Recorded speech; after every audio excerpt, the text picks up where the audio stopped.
This is the Telescopic World Season 4 Chapter 2. In this episode, we will be talking again about the manner by which one escapes from the state of integration. It starts with a single unraveling thought, a single thought which escapes the bounds created by the insertion of negating thoughts into one's own consensual space by others.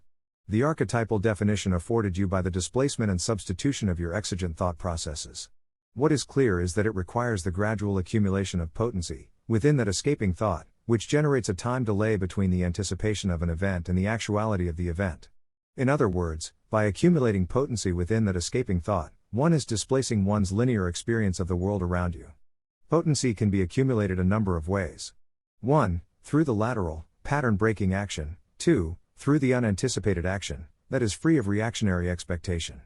3. Through the gradual unworking one's grounding by the negating thoughts of others. In the state of integration, one exists in a bound state, a prison, defined by the walls afforded by the negation of others. In this state, your thought processes are restricted to role-based archetypes.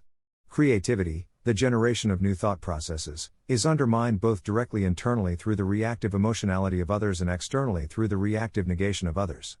Part and parcel of this negation is appropriation and substitution. Which is to say, that once one is restricted to an archetypal form, one cannot act out the impulses, thoughts and actions which have been appropriated, because the other is substituted into the acting role. Now, once this escaping thought acquires a certain potency, it possesses the capacity to fulminate, open up, into new forms and characters. The time delay between your direct experience of the world around you and your anticipatory expectations becomes a window through which you might develop a perception of that which lie beyond. Part and parcel with the generation of the potency of the escaping thought must be the generation of internal narratives, which permit the expression of a greater range of impulses and permit recognition of a greater degree of experiences. In other words, the potency of the escaping thought penetrates the negation of neighboring actors, which permits the sublimation of impulses through the inhibition of expression. In other words, the creation of a time delay between the experience of linear consciousness and one's anticipatory expectations permits a reversal of the ordinarily forward-facing orientation of an actor, the substitution of an inhibitory impulse for an affirmational expression. As a side note, the arrangement of one's self-identification also plays a role in the narratives generated through this newly created gap in the walls of your prison. For if you can compel others to recognize and affirm your internal narratives and self-identity, you can create a new status quo within the narrative structure of the surrounding conjoined consensuality. For example, the imposition of different pronouns represents a profound power over others. 1. It eliminates the duality created by the natural extension of biological difference and corresponding reactive emotionality. 2. It includes no other, representing a kind of non-dualistic upgrade, a built into a solidarity with some greater other. 3. By extension of 2, it produces automatic synchronization between the internal states of the associated in-group. In effect, by compelling others to use they or them, you are conscripting them into constructing an architecture of solidarity with your in-group. Now, the potency of an action, created through inhibition, combined with lateral pattern breaking and unrelated behaviors, a product of this reversal of the orientation of the actor within a bubble of subjectivity, permits one to look backwards in nonlinear time.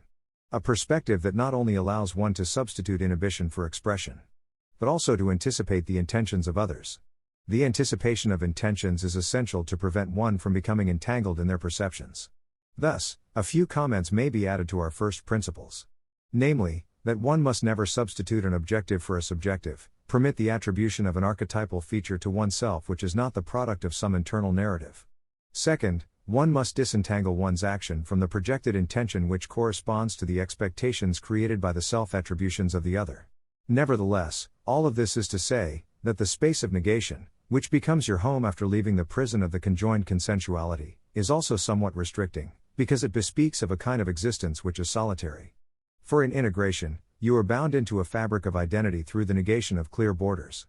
But beyond your prison, all others continue to negate your action, thought, feeling and subjectivity, so long as you encounter them, precisely because you are no longer located within your inner subjective self. Thus, if you desire companionship, if you desire associations, beware that the path created by a potent thought is a solitary one. That's the end of the podcast for today. If you enjoyed it, please like, comment and subscribe.